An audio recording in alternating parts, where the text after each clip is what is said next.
Assalamualaikum warahmatullahi wabarakatuh. Innal hamdalillah nahmaduhu wa nasta'inuhu wa nastaghfiruh wa na'udzu billahi min syururi anfusina. Wassalatu wassalamu ala Rasulillah wa alihi wa sahbihi wa man walah, amma ba'd.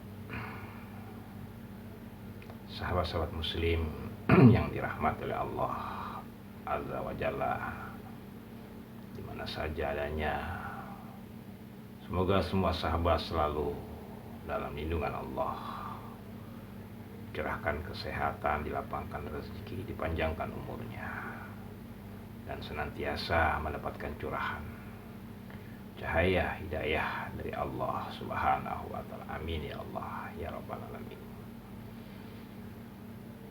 Sahabat-sahabat, setelah beberapa pekan saya mengajak sahabat untuk membahas perihal-perihal yang ramai di dalam dunia yang nyata pada saat ini, baik yang itu ada di dalam realita kehidupan kita ataupun yang ramai di dunia media sosial, yang selalu kita hubungkan dengan apa yang diajarkan oleh Allah di dalam Al-Quran dan Rasulnya di dalam hadis-hadisnya yang sahih. Nah, dalam kesempatan ini saya ingin kembali untuk mengajak sahabat-sahabat semuanya untuk mengkaji yang menjadi inti daripada channel ini, yaitu hal-hal yang berkaitan dengan rohaniah, spiritual di dalam Islam, yang lebih populer dikenal dengan istilah tasawuf. Sebuah kajian yang lebih mendalam, yang lebih spesifik, yang mengkaji tentang pengetahuan yang lebih luas lagi, yang lebih jelas dan yang lebih dalam lagi tentang sesuatu yang rahasia yang bermuara kepada Allah Azza wa Jalla. Mudah-mudahan di malam yang sunyi, yang tenang, ya, di pertengahan, ya, yang berlalu, yang dingin, ya, disampaikannya, dibicarakannya, dibahasnya hal ini mudah-mudahan menjadi sebuah jalan yang akan membuka roh kita, jiwa kita, hati kita, pikiran kita untuk lebih mendalam, lebih bertambah pengetahuan kita tentang hal yang berhubungan dengan rohaniah atau tasawuf.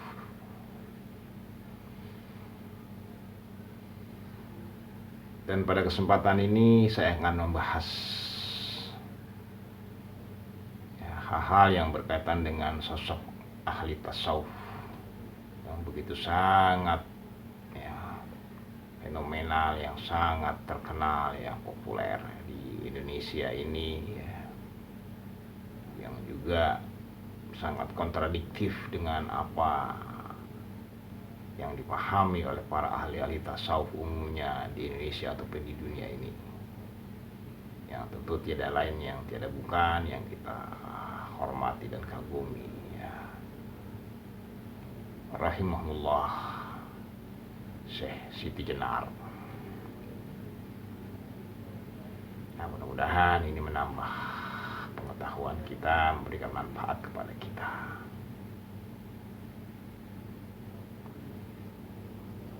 Dan izinkan saya menyambung dengan hadiah bisiril Fatihah. A'udzubillahi minasyaitonirrajim. Bismillahirrahmanirrahim.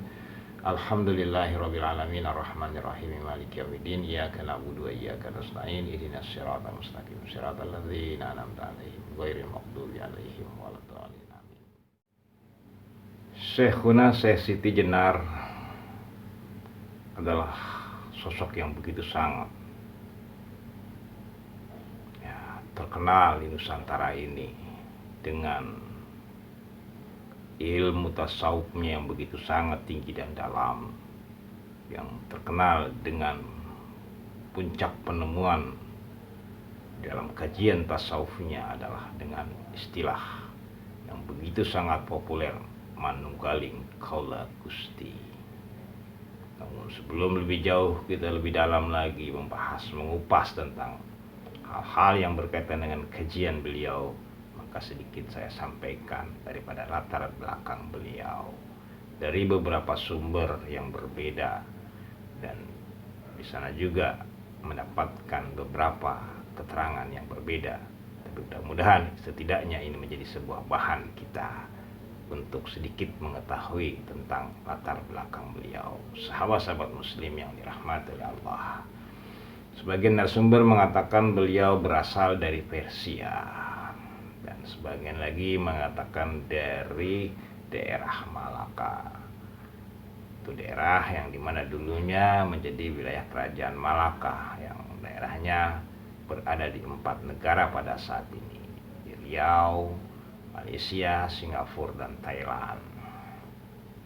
Dan sebagian lagi beliau mengatakan berasal dari Cirebon.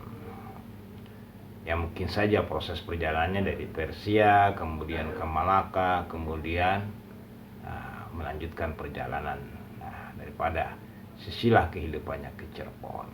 Sahabat-sahabat, yang beliau lahir pada abad ke-14, tepatnya 1426 Masehi. Jadi beliau adalah merupakan salah satu sosok wali-wali, dai-dai, karena lebih terkenal dengan istilah wali di tanah Jawa atau di Pulau Jawa atau di Indonesia lah umumnya saat ini. Beliau juga bagian daripada sosok yang menyebarkan Islam.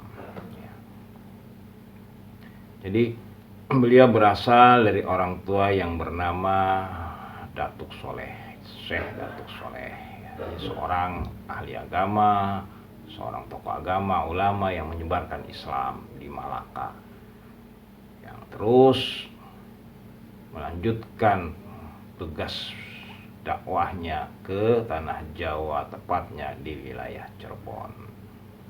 Jadi beliau adalah seorang anak yang lahir diberi nama Hasan Ali atau yang terkenal dipanggil San Ali, putra daripada Syekh Datuk Soleh. Wahai sahabat-sahabat sekalian, jadi beliau merupakan dari silsilah yang baik, silsilah yang bagus, dari galangan para ulama, dan bahkan memiliki tali nasab yang terhubung dengan Hasan,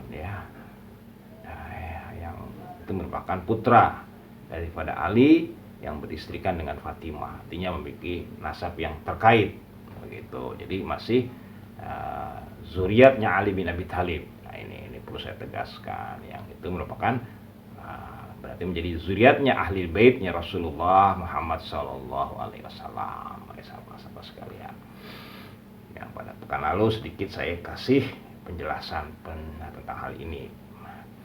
Jadi beliau adalah seorang yang memang lahir dari keluarga yang baik, keluarga yang memiliki kemuliaan, kehormatan, bil khusus dalam bidang agama atau bidang Islam, yang tumbuh di wilayah Cirebon, yang belajar di pesantren Giri Amparan Jati, bersama dengan saudara-saudara kaum muslimin yang lainnya, yang dibangun oleh saudara sepupunya yang lebih tua, yang lebih dulu, yaitu daripada Syekh Datuk Kahfi, anak daripada Syekh Datuk Ahmad, kakak daripada Syekh Datuk Soleh, ayahanda daripada Syekh Siti Jenar rahimahumullah. Wahai sahabat-sahabat sekalian, jadi ini merupakan silsilah yang memang masyhur, silsilah yang sangat baik, bagus, gitu. Syekh Datuk Kahfi ini perintis, pertama yang mengembang, artinya yang asabi kunal awalun, yang pemula lah, walaupun sebelumnya sudah ada, tapi pada saat itu belum berkembang.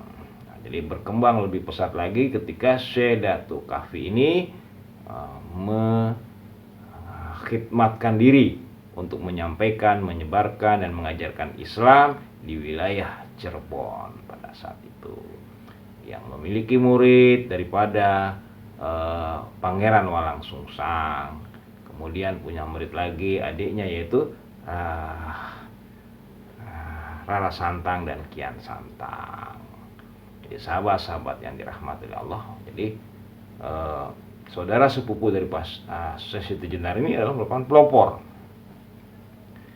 yang menyebarkan Islam di wilayah Jawa Barat, yaitu wilayah khususnya Cirebon, seperti itu. Yang Syekh Datuk Kahfi ini terkenal kemudian jadi Syekh Nurjati, wahai sahabat-sahabat sekalian.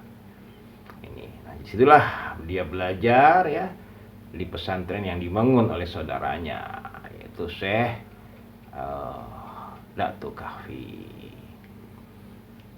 Nah, ini bersama dengan penerus ya atau titisan daripada kerajaan ya Pajajaran Prabu Siliwangi, yaitu Raden Walang Sungsang, atau yang dikenal kemudian menjadi Mbahku, wahai sahabat-sahabat sekalian. Jadi beliau adalah seorang yang dari lingkaran keluarga yang baik, yang bagus, ya, yang masih terhubung dengan zuriat atau dengan ahlu baitnya Rasulullah Muhammad Sallallahu Alaihi Wasallam. Yang masih muda, masih anak-anak, ya, di usia 8 tahun dia sudah ya, menghafalkan Al-Quran, ya, sudah menguasai ya, daripada menghafal 30 juz daripada Al-Quran. Yang di sana dia terus berkembang, kemudian dia belajar ke daerah lain, ya sampailah ke pusat Islam pada masa itu yang berada di wilayah Baghdad, ya. Karena kekhilafahan Islam ya yang dikuasai oleh Bani Abbasiyah ya yang berpusat di wilayah Baghdad. Jadi Baghdad merupakan pusat ya pemerintahan dan penyebaran pengkajian ilmu Islam, dan belajar beliau di sana dengan seorang syekh ya yang masyhur di sana ya, Syekh Abdul Malik Al-Baghdadi, mempelajari daripada pengetahuan dasar, pengetahuan utama yang ada di dalam Islam seperti akidah, syariat, akhlak dan lain-lainnya, saqafi ya. Nah, setelah belajar dengan Syekh Abdul Malik Al-Baghdadi, beliau ternyata juga begitu sangat suka, sangat tertarik untuk mengkaji kajian yang bersifat rohaniah spesifik, ya spiritual yang lebih mendalam lagi di dalam Islam, yang dikenal dengan istilah kajian tasawuf. Karena kajian tasawuf menjadi satu kajian yang sangat populer pada masa itu, yang menjadi ikonnya ya kajian Islam. Jadi kalau seseorang belum mengkaji tasawuf, dianggap orang itu belum memahami hakikat inti daripada Islam. Dan seseorang yang belum memahami, menguasai kajian tasawuf, pada saat itu belumlah layak untuk menjadi seorang tokoh agama atau seorang dai atau mubaligh pada zaman itu, yang tentu berbeda dengan sekarang standarnya berdasarkan akademi atau pesantren. Kalau di zaman dahulu pesantren itu bersifat pribadi pada guru ya, karena memang di zaman dulu tatanannya masih sangat sederhana, wahai sahabat-sahabat sekalian. Tapi yang intinya adalah kualitas dan kesungguh-sungguhan orang dalam belajar, itu yang menentukan, bukan lembaganya. Baiklah sahabat-sahabat, nah, setelah belajar dengan Syekh Abdul Malik Al-Baghdadi yang begitu sangat simpatik dengan kecerdasannya, ketawaduannya, keimanan dan ketakwaannya ya, di dalam belajar, dalam menerapkan, sampai beliau menjodohkan dengan putrinya. Ini dia memiliki istri daripada putri sang gurunya. Nah, dia lanjutkan lagi kajian pelajarannya, mencari guru yang sangat masyhur yang mengkaji tentang tasawuf. Pada masa itu yang terkenal adalah Syekh Ahmad Al-Baghdadi, yang seseorang yang menjadi guru besar di dalam kajian tasawuf, yang beraliran atau bertarekot kepada tarekot Akmaliyah, wahai sahabat-sahabat. Apalah beliau berhasil menyelesaikan kajiannya, proses pembelajarannya dengan Syekh Ahmad Al-Baghdadi, yang kemudian dia kembali melanjutkan perjalanannya untuk kembali ke Nusantara, di mana tempat kelahiran beliau, tanah tumbuh hidup dan berkembangnya beliau. Baik sahabat-sahabat sekalian yang dirahmati Allah Subhanahu wa taala, dan melanjutkan ya penyebaran Islam di tanah Jawa, masuk ke pelosok-pelosok daripada masyarakat, daripada yang ada di daerah-daerah yang sulit dijangkau oleh para dai, dan beliau masuk ke dalamnya. Inilah yang menyebabkan beliau begitu sangat melekat di hati umat ya, pada masa itu hingga sekarang ini.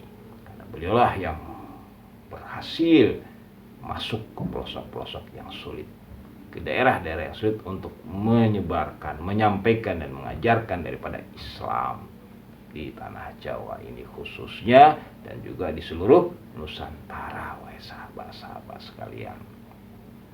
Sehingga nama beliau begitu sangat populer.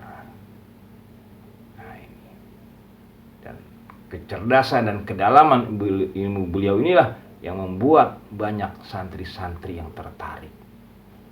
Bukan saja dari kalangan masyarakat abangan, masyarakat biasa, wong cilik, tapi juga banyak para anak-anak, orang-orang bangsawan yang ingin belajar kepada beliau.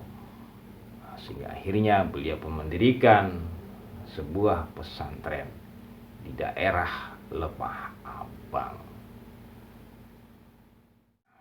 Jadi sahabat-sahabat sekalian ya, kecerdasan, kedalaman, mujahadah beliau di dalam thalabul ilmi ini, dan di dalam dakwah ya, yang begitu sangat besar, inilah yang menimbulkan banyak ketertarikan ya, umat ya kepada beliau pada zaman itu yang masih sangat sedikit sekali.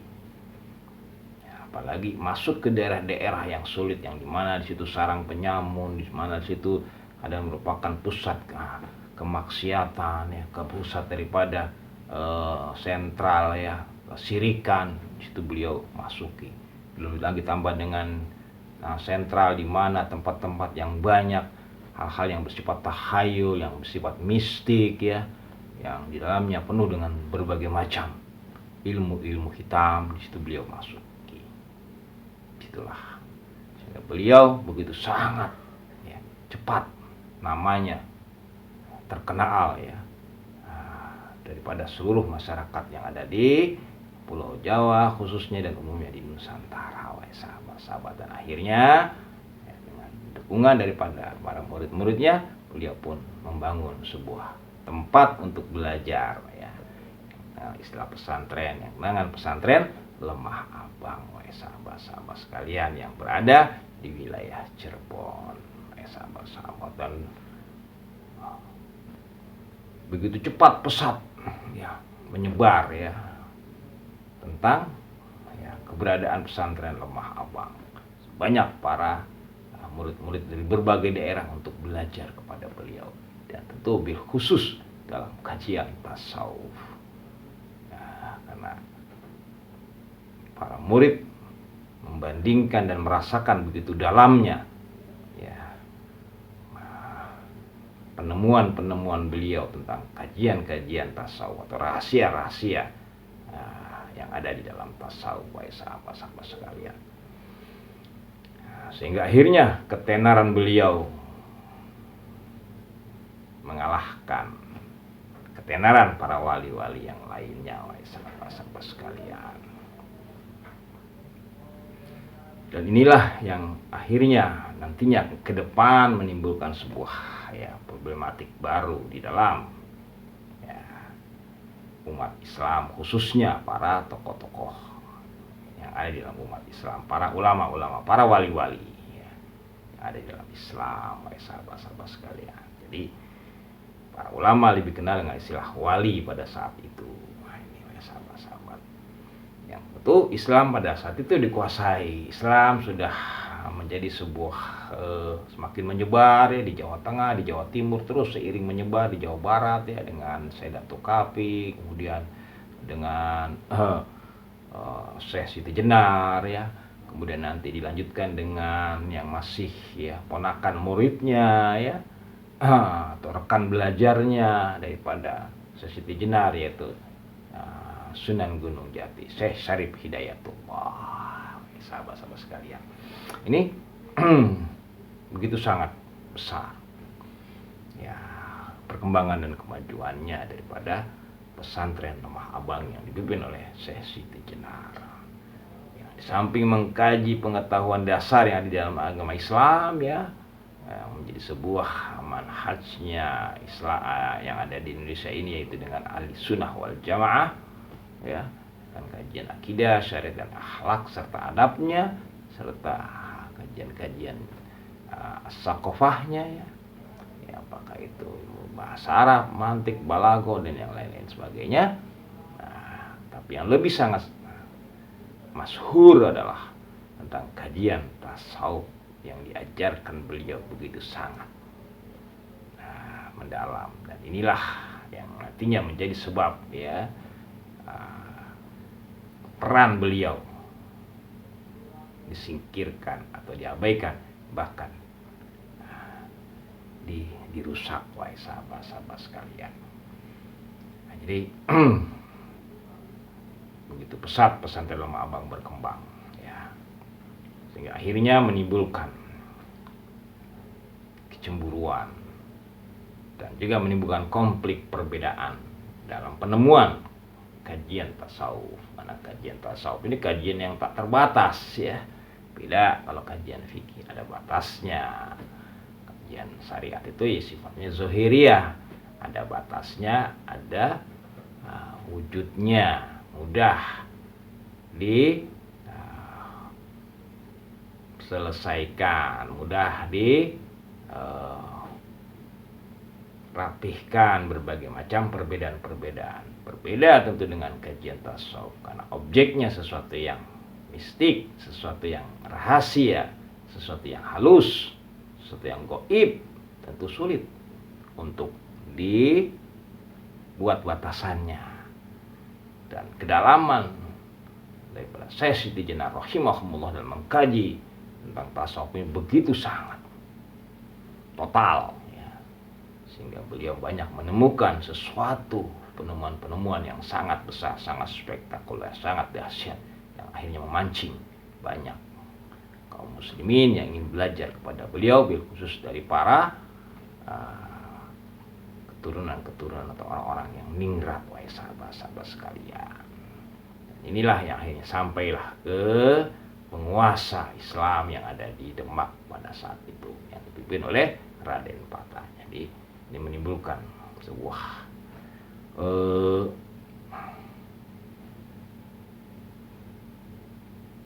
ketidak sinkronan, wahai sahabat-sahabat sekalian. Yang menimbulkan ketidaksinkronan sebenarnya bukan nggak sinkron, levelnya aja sih menurut saya. Jadi bukan nggak sinkron, levelnya berbeda. Jadi kalau level berbeda kan nggak sama dong, ya kan. SD pakai pakaian baju merah, SMP pakai baju putih, kan sebenarnya bukannya nggak sinkron, memang proses levelnya berbeda. Tapi itu dijadikan, tapi diartikannya sesuatu yang berbeda, dan berbeda itu diartikan lagi menjadi sesuatu yang sesat, wahai sahabat-sahabat. Ini menurut ya, perenungan saya seperti itu. Nah, ditambah lagi dengan ya tadi banyak oknum-oknum yang punya kepentingan-kepentingan tertentu yang terganggu, atau yang mungkin takut terganggu dengan semakin populernya daripada Syekhuna Siti Jenar rahimahullah ini, wahai sahabat-sahabat. Yang pertama tentang kesimpulan kajian tasawuf beliau ini yang sangat menggemparkan ya, di mana beliau mencapai sebuah penemuan adanya di dalam pendalaman rohani, pendalaman tasawuf, menemukan sebuah pengetahuan adanya manunggaling kaula Gusti, wahai sahabat-sahabat sekalian. Yang tentu ini sangat berbeda dengan ya, syariat ya memang, karena kalau kajian syariat itu kajian bersifat zohir, ya kajian tasawuf tidak bisa untuk disampaikan secara tabligh, secara terbuka.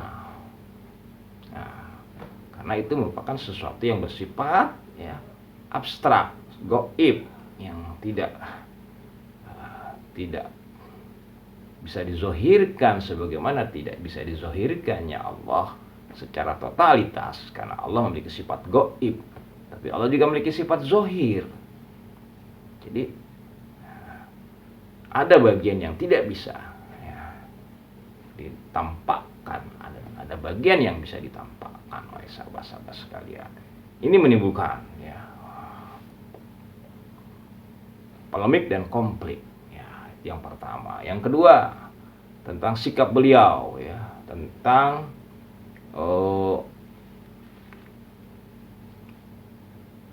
sikap beliau di dalam memahami agama.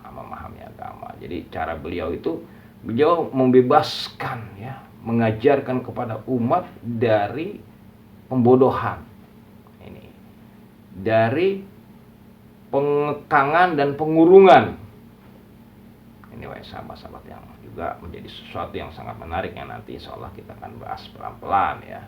Nah ini poin-poinnya. Jadi itu yang menyebabkan menjadi sesuatu yang tidak sinkron atau menjadi sebuah polemik dan akhirnya menjadi konflik yang akhirnya menimbulkan sebuah kesimpulan yang sangat tidak baik. Dan ini juga yang menyebabkan kenapa yang akhirnya kemudian umat Islam pun mengalami banyak kemerosotan, mengalami banyak kekurangan dan akhirnya berhasil masuklah bangsa lain yang beragama lain yang menguasai umat Islam hingga ratusan tahun atau berabad-abad. Jadi pemikiran-pemikiran tentang agama, tentang syariat khususnya, beliau melepaskan dari kurungan-kurungan yang itu bersifat tradisi atau adat. Jadi beliau membebaskan itu adat-adat yang sifatnya mengekang dan mengurung, mengkerdilkan menjajah, mengkebiri daripada umat manusia, khususnya umat Islam yang pada saat itu mulai tumbuh dan berkembang. Tentu ini menimbulkan konflik dan polemik kepada kaum adat, kaum tradisional. Jadi bukan hanya membebaskan dari hal yang bersifat adat tradisi, tapi beliau juga sangat menentang pembodohan yang ditimbulkan oleh kaum penguasa yang satu dikuasai oleh Islam. Jadi hal-hal yang bersifat pengekangan, pengurungan yang itu merupakan sebuah pembodohan terhadap umat dari kebijakan penguasa ditentang oleh beliau. Ini para sahabat-sahabat. Dan bukan hanya dari kalangan penguasa, bahkan juga dari kalangan agama, karena banyak pola-pola tokoh-tokoh agama, ulama-ulama yang menerapkan ajaran-ajaran Islam, mengajarkan ajaran Islam itu dengan cara yang bersifat pembodohan, pengurungan pemahaman agama atau pelaksanaan agama. Jadi dari tokoh adat, tokoh politik penguasa dan tokoh agama ini menentang beliau. Jadi cara beliau menyampaikan agama, mengajarkan agama dan menerapkan Islam itu menimbulkan sebuah revolusioner atau reformasi terhadap hal-hal yang diterapkan oleh kaum adat sebelumnya atau kaum tradisional. Kemudian dari kaum penguasa yang satu pun dikuasai oleh Islam. Kemudian dari kaum agama atau tokoh-tokoh agama, ulama-ulama pada masa itu. Sehingga itulah menimbulkan semakin lebih dampak yang tidak baik di kalangan masyarakat atau umat Islam pada saat itu, wahai sahabat-sahabat yang dirahmati oleh Allah Azza wa Jalla di mana saja. Itulah dua hal yang sangat dominan yang menimbulkan sebuah malapetaka buat umat Islam di Nusantara ini dengan sebuah keputusan wali yang berpihak kepada penguasa yang akhirnya menzolimi seorang hamba yang mencapai tingkat kesempurnaan, tingkat tertinggi di dalam rohani, di dalam tasawuf, yang mereka harusnya bertakzim kepada mereka, yang harusnya berbakti kepada mereka, harus hormat kepada mereka, justru menzolimi. Inilah awal daripada kehancuran umat Islam yang ada di Indonesia hingga akhirnya terjajah selama berabad-abad, yang bekas-bekas jajahnya masih tersisa atau mempengaruhi hingga saat ini, walaupun sudah merdeka secara zahiriah, tetapi mental jiwa-jiwa itu masih tetap mempengaruhi pertumbuhan dan kemakmuran, kesejahteraan, kedamaian daripada umat manusia, khususnya umat Islam yang ada di Nusantara atau Indonesia.